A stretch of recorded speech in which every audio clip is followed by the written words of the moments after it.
Hey everybody, welcome again to our show. We have Scott with Mile High Reefers. I'm Steve with Rudder Tube Reef. Scott and I, it's awesome to talk with Scott again. We've been busy doing tons of different things. We used to do a show weekly, which was a lot of fun. Um, Reef Talk. That channel is still up, but we won't put videos on it. We don't put videos on it. We just do it once in a while and put them on our own channels, Mile High Reefers and Rudder Tube Reef. So today we thought we would talk about the gear that we use to film our channels with. Um, Scott just got a new camera. It's really awesome. It really stepped up his production. It looks killer. And I've got a few of my cameras that I use, how I use them, when I use them. Scott, what were you using before, and then what are you using now? So I was using a Canon Vixia camcorder, which was like $200 a year ago, and for $200, it's a fantastic camera. And the thing I love about it is it had an optical zoom to go with it. But I mean, I kind of outgrew that because really the options you had for video were zoom and push for focus, and that was kind of it. You could go into the settings and do some minor stuff, but you couldn't really do too much with it. And that's kind of where I started talking to Steve about what I should get. Steve, you're a professional photographer. You've done a lot of professional work. Well, yes, I have, Scott. And No, I was there's a blown up. good plug. There's a good Well, quick plug. it is. But so I went to Steve Rodder because Photography. Check out the link below from other YouTube channel. All right, go ahead. absolutely. But I went to Steve and I was expecting him to push me into the direction of Canon. Because we had talked before and you'd always been a big Canon user. Right. And I was expecting you to tell me to go buy like an 80D or something like that. But that's not the direction you told me to go. Why did you decide to go micro four thirds? Uh, Dude, they're awesome. Yeah, Scott's right. I shoot only Canon. It's what I love. There's Canon and Nikon, and I always buy cameras from a Canon manufacturer. Sony is awesome, but I like buying stuff from a camera company. Anyway, I'm not doing as many gigs, long story short, kind of looking at weeding things out, and I've got DSLR cameras. Well, I'll show you a picture of it here. The big monsters with the huge lenses, the pro, very expensive cameras. I don't want to lug those around. Sometimes you're just out and about, or you go into a reef store. Good example. You don't want to bring this big camera, so I used my iPhone, and it works great. It works great. Shooting HD, it works awesome. But they're not the ultimate best. So I was looking around, and I was looking for a point-and-shoot camera because they've come an awful long way. And there's this newer, over the last few years, technology called Micro Four Thirds, and it looks like where did I put it? Oh, here it is. It looks like a point-and-shoot camera because it is, but it's a combination, and this is what Scott has too. It's a combination of point and shoot technology. There it is. Look at that. And digital DSLR, SLR. Check this out. Yeah, They're they're not small. very big. I mean, No, I mean, easily one-handed. yeah. I mean, you can see how kind of small they are, but they're not small. And now the big one is the Canon. Huge. They sell like crazy for vlogging. Is the Canon G7X Mark II. That's awesome. And I was calling the place in New York I always get my camera stuff from, and the rep said, have you ever thought of Panasonic? Panasonic, since you're a pro photographer, has the interchangeable lenses, so you can, put different lenses on. I don't really need that. I just wanted to use it for vlogging and filming my channels. However, I'm glad I did. These things are small. They're lightweight, perfect. This is not going to get into a photography lesson, but one of the great things about these is they don't have any video filters on them. By not having any filters, it shoots a lot better. So it's pretty much what you see is what you get. The quality of these things are outstanding. So DSLRs, I know I'm going off on a little ramble, but DSLRs are really expensive, and we don't have that kind of money. And I knew that Scott just needed something awesome for his channel and family things and whatnot. So I recommended the Micro Four Thirds technology.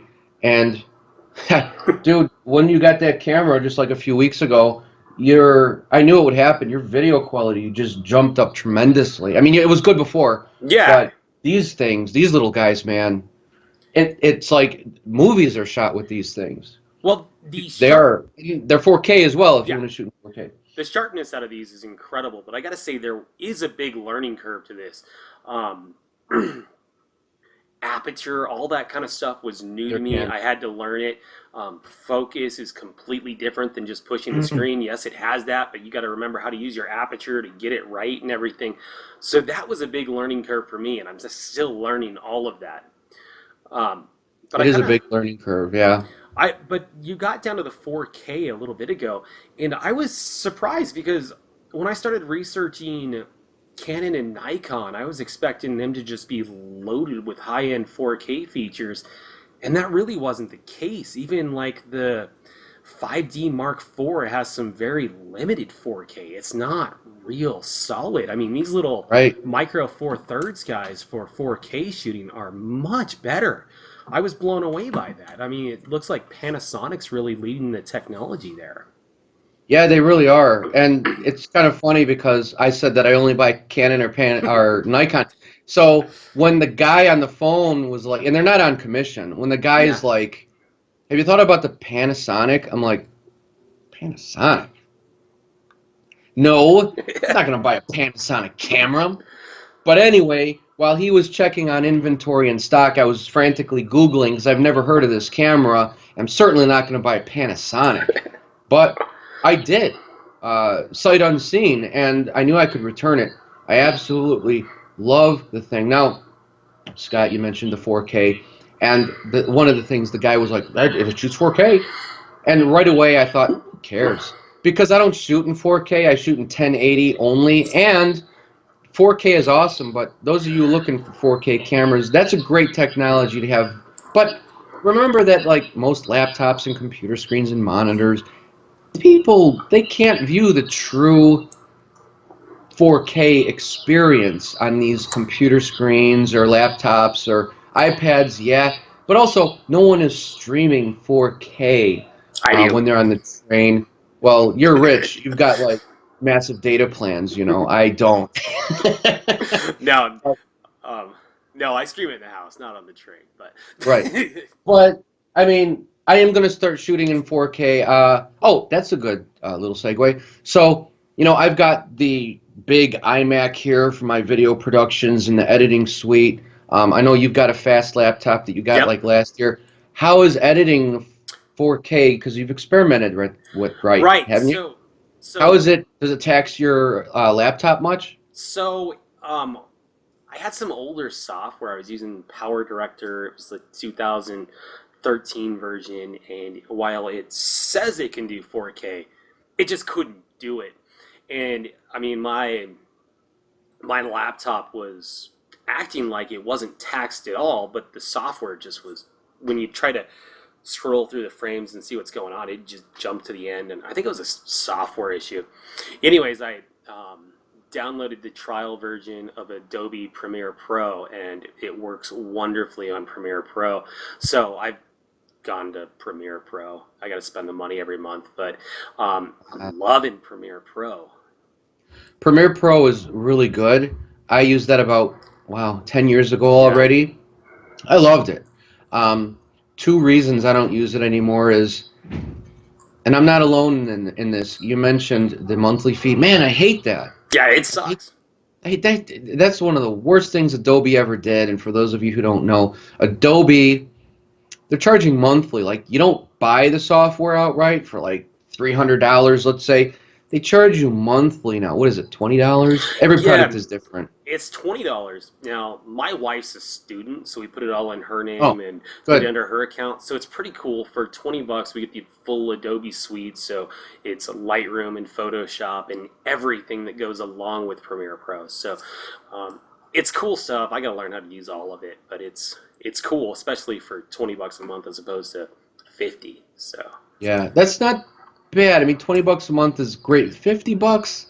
Like yeah. if you're a hobbyist and you don't have a video production business or photography business, that would kind of suck because you're spending all this money. Now, some of you may say, well, I usually upgrade my software once a year anyway, so it's going to save me money. That's great, but I don't upgrade. I'm not one of those people who jumps on the bandwagon. I'm still shooting with an iPhone 6, not even an iPhone 6 S. I don't need to upgrade every year. So for someone like me, that's one thing that I was turned off by Adobe. I'm still using 3 versions behind of Adobe Lightroom for, oh, here it is right here. Adobe Lightroom for video editing, the disc. I got this like 5, 6 years ago, 7 years ago, and if I have a photo gig, I mean, I don't do much weddings anymore, but I don't want to spend monthly fees. But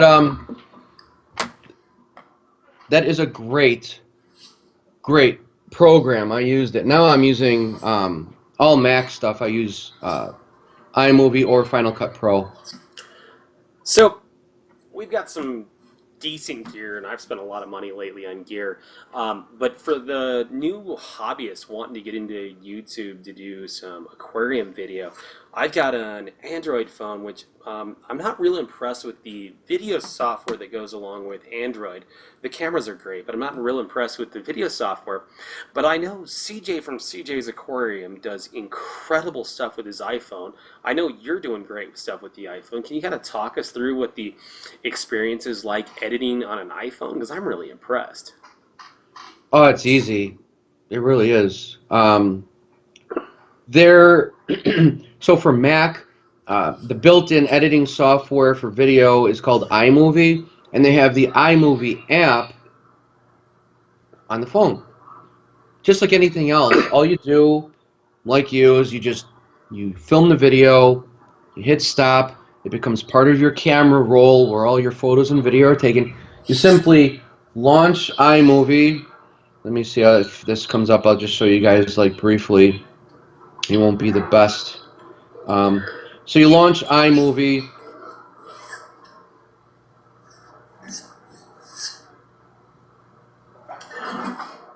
You can't see it. And it says movie. Yeah. You click movie. And then basically all you do is it shows all your video clips. You just tap on it in import. And all you do is once the clips are imported, you click on it and you can resize them to shape. You click on it and click the audio icon. You can raise and lower the volume. You can do titles. You click the T for titles. You drag and drop titles. It's really easy and self-explanatory. When you're done, you can add music from your iTunes library underneath it, raise and lower the volume of the music underneath it, and then you simply save it to your phone. It exports it, and then you just upload it to YouTube right from your phone. It's great. And this Easy. software is on the phone when you buy it, right? No, it's like $5, I Okay, think, $5. from the iTunes, the App Store. Okay. It is on your computer built in on all Okay. Macs, but the phones and the iPads, it's like $5. It's great. So it's So, great if you're like in the Reef store and you want to shoot some video. That's what I do. If something happens in the tank and I want to show you guys, I'll just grab the phone and I'll just film it, edit it, and I spend 10 minutes in iMovie editing, and I'll just upload it. but for somebody getting started, this sounds like the best way to go, right? You go out, you buy a new iPhone or even a used iPhone. Like you said, you have Right, an iPhone 6, it's doing a good job. right. So you go buy a used iPhone, you've got your camera, for $5 you get the software, you've got the hardware, the computer all built into one, and it's going to be less than I spent on either my camera or the computer or any of that. Plus, you need a phone anyways. Right, it's great. People think, oh, I only have an iPhone. I'll never have a big YouTube channel. I don't have any expensive equipment. Everybody has to start somewhere, and there's still a lot of channels with hundreds and thousands of views or thousands of subscribers. They're still using their iPhone. In fact, for some reason, the iPhone, people prefer the shaky look, the realism, cinema verte is what they call it, of, I don't know, it seems like the cheaper the look, the better it is. It seems like the more polished work you put into videos, to an extent, the Right. less people like it. People seem So to enjoy the iPhone thing. I think it's because it seems to be more real. I don't know. But you can get by with the phone. It's no problem. right. It's the And content and the personality, not so much the equipment. and you can get some really good results. I keep going back to CJ's channel because his Yeah. stuff is so polished and nice. I I can't mean, believe that he's using an iPhone sometimes. I mean, it looks yeah. polished, nice, like you say. It's unreal. His colors and everything is captured so well. Yeah, and he's doing like 15, 20-minute programs on an iPhone. And I Yeah. mean, it would be big data processing for a lot of laptops to do that. And he's doing it all on an iPhone. So Yeah. that's impressive. iPhones work really fast. You can process data and export it so much faster on the iPhone than a computer.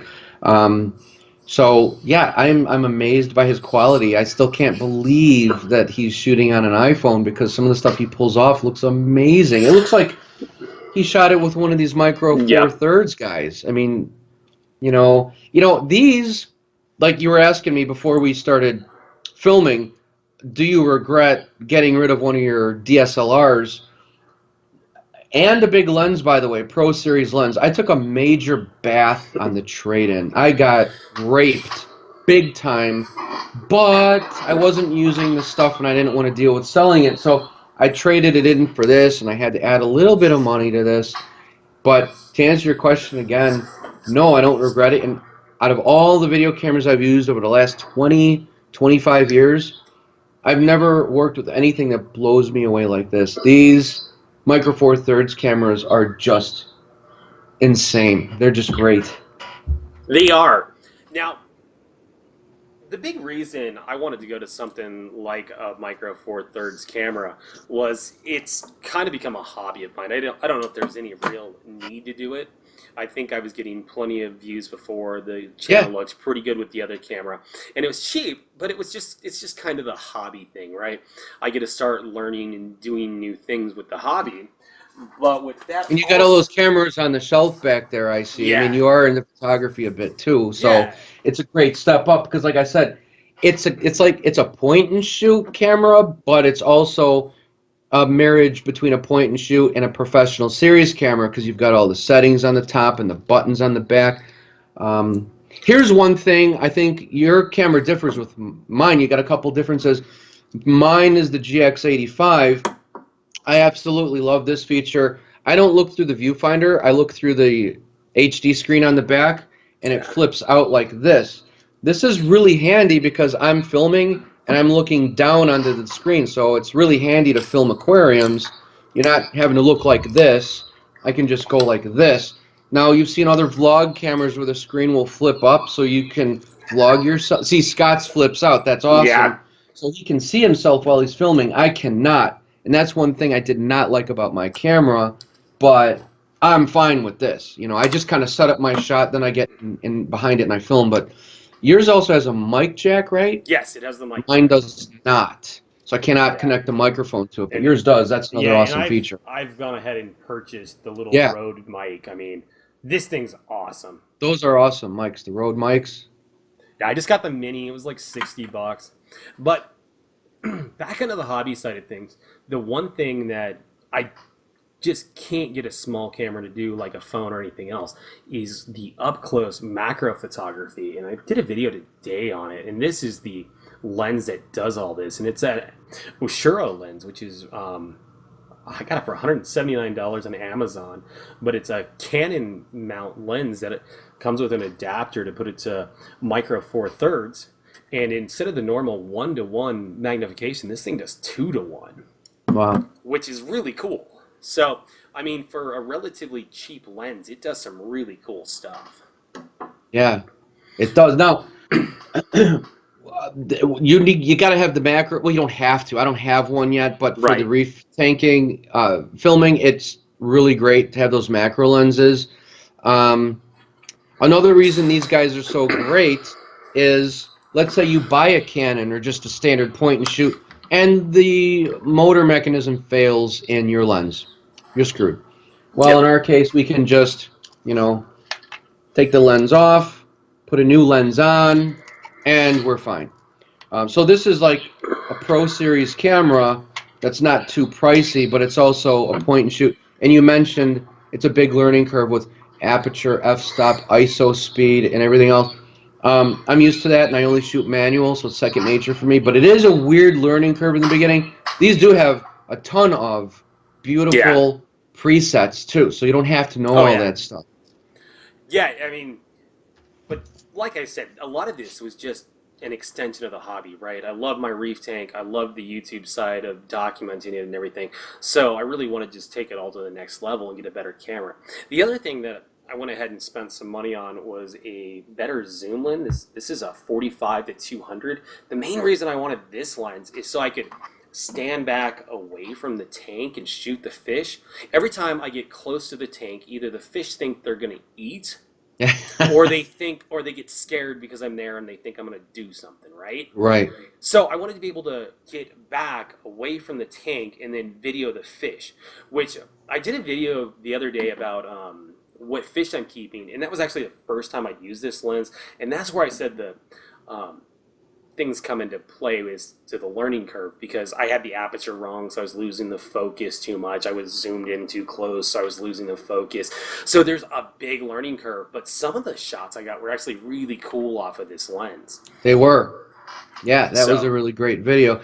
And that camera, your fish always looked great, but this camera really, I noticed a massive difference. yeah, The colors in your fish are so much better, vivid and just saturated. It just looks great. So that was a absolutely. great investment. And I wanted to mention too, you said, what is that, a 45 to 200 lens? Yes.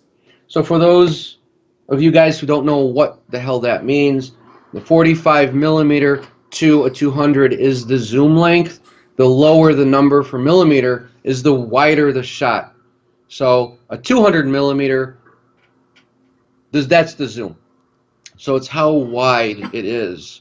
The smaller the number, the wider the shot. So if you're going to do a huge family portrait, you'd probably want like a 17 millimeter because it's wider to fit more people in. This is a 25 millimeter. I just got it, and it's got no zoom.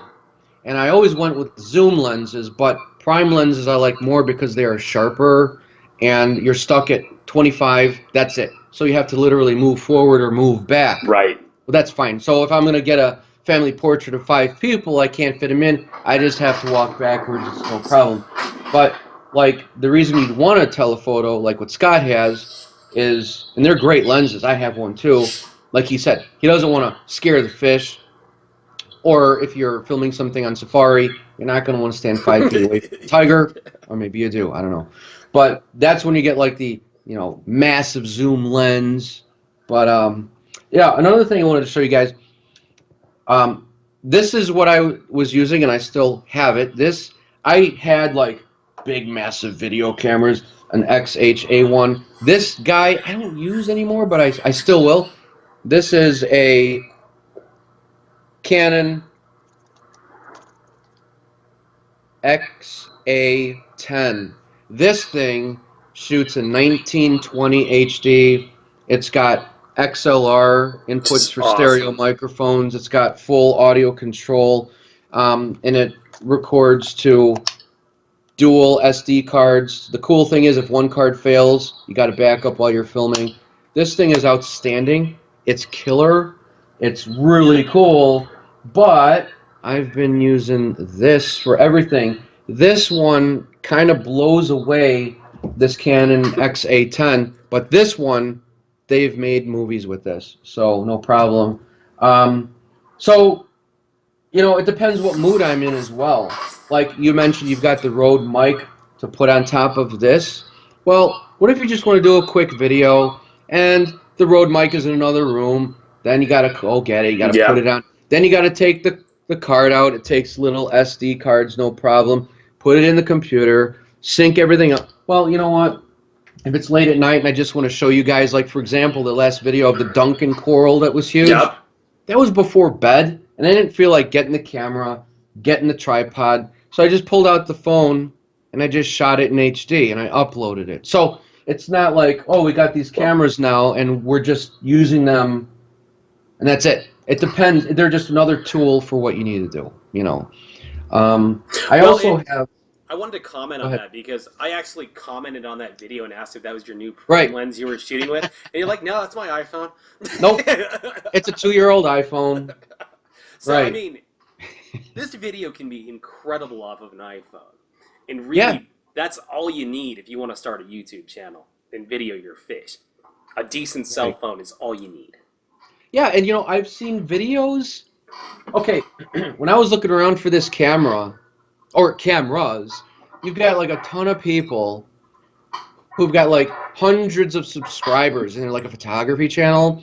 And I've seen dozens of videos of their work. I'm like, man, that looks like crap. I don't think I want that camera. Just because someone says they're a photographer doesn't mean the work's going to be Well, good. And you know what I'm talking about. yeah. Um, just like anything else, they could have like a 300-gallon fish tank. Or back in the day Well, when I was playing guitar, you got this guy with like $2,000 amps and guitars, and you think they're really good, but they're not. So these are just simply tools to use. yeah, that's exactly it. Just like I'm learning all these new tools, it's a big learning curve. And I'm doing it because it's fun. I mean, there probably wasn't a real need to do this stuff, but it's fun. And I think the video quality's made a pretty good gain because of it. Definitely, and like you said, it makes it more fun, and it kind of inspires you to want to make the videos. Because when you see the quality that you're shooting, or you get that lucky shot, it's like, oh man, I can't wait for the guys to see this when I upload it. 'Cause Yeah. your videos are really good, and your audio is really good. It was a great investment for you. You didn't need to do it because your videos were really good before, but now you just put that really nice icing on the cake. You know. Yeah, I do have to say though, the one thing that's ever kept me from going just to a cell phone. I mean, last time I bought my cell phone, I didn't really buy it for the camera. I bought it for other reasons. Was I wanted to be able to have an optical zoom to Yep. zoom in on stuff in the tank. Just the digital zoom on a cell phone will never be able to do what an optical zoom will do, especially on a big tank. Those Right. a small tank, it's a lot easier to do, but when you start dealing with big tanks like I have, it's harder to really zoom in on the coral and back and get any sort of decent picture. Yeah, and that's a good point too. Like, the difference between an optical zoom and a digital zoom is an optical zoom actually uses the lens, the optics, the glass.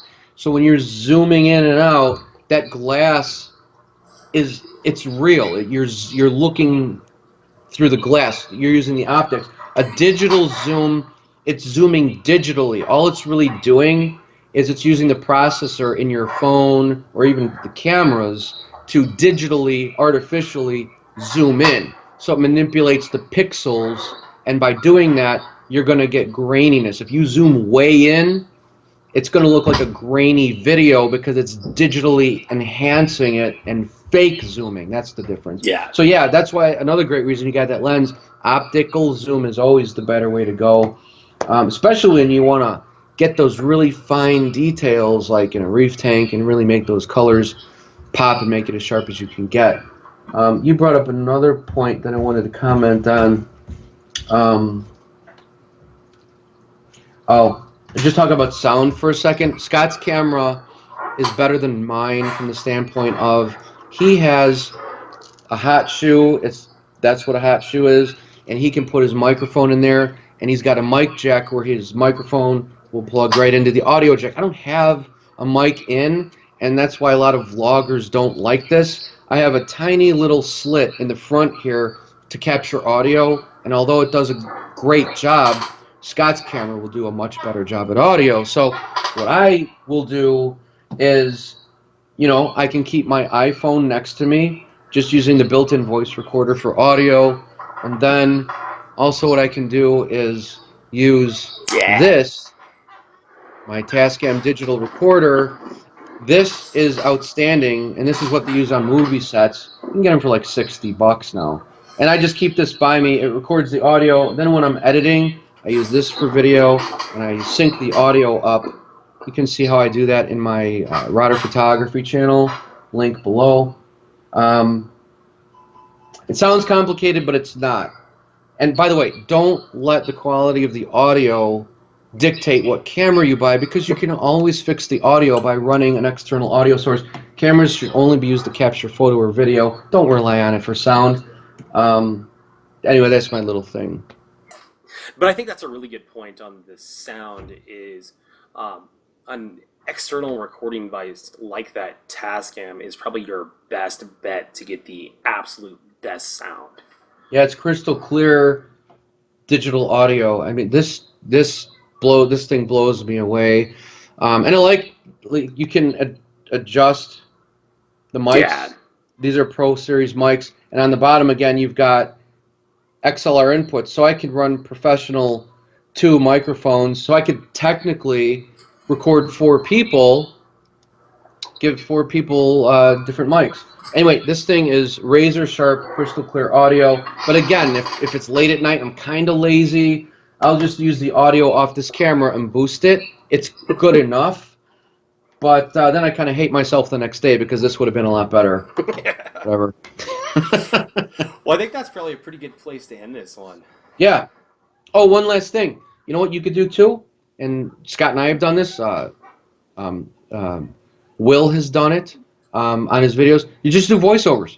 Just use a microphone and just cut out the audio from your camera, add some music, just voiceover as you're editing your video. Yeah, actually, probably 80% of my audio is voiceover at this point. Yeah. The part of me talking at the beginning or when you see me on the video, likely I'm using the Rode mic these days, but everything else is usually voiceover. Your videos look and sound great, man. That's again, it was a great purchase. I'm glad you got it. We bought ours at the same time, roughly. Yeah. I stumbled upon it, and I'm like, yeah, you got to check this lineup. What model do you have? I have the G85. You have the GX85. Yeah, okay. I gotta say, I was pretty skeptical, but I did loads of research, and you were dead right. This is the one to get, at least for the money. They have the GH5 coming out, which I think hits in March, but it's twice the money, and I just couldn't justify that. I can't justify that either. That's one reason why I don't get new iPhones. I mean, mine is great. It does great. I just don't need a new, unless it does something just completely phenomenal. Like, I would love the flip out screen like you. I would love a microphone in jack so I could use a microphone. That would make this outstanding. I'd always have it mounted and I'd be fine.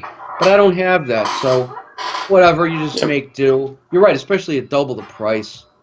So if you guys have questions, or leave us what you're using to film your tanks. So you use tripod? How do you edit? What do you use to edit? We'd love to hear from you. And, check out, I'm sure you have already, Scott's channel, Mile High Reefers, and RouterTube Reef. Leave any questions, we're going to try doing some more of these videos. Not every weekend, but, we know you guys like them. We love doing them. And that's all I've got. Don't forget to subscribe to both our channels. Yeah, absolutely. Thanks for watching. Thanks, you guys. We'll see you later next time.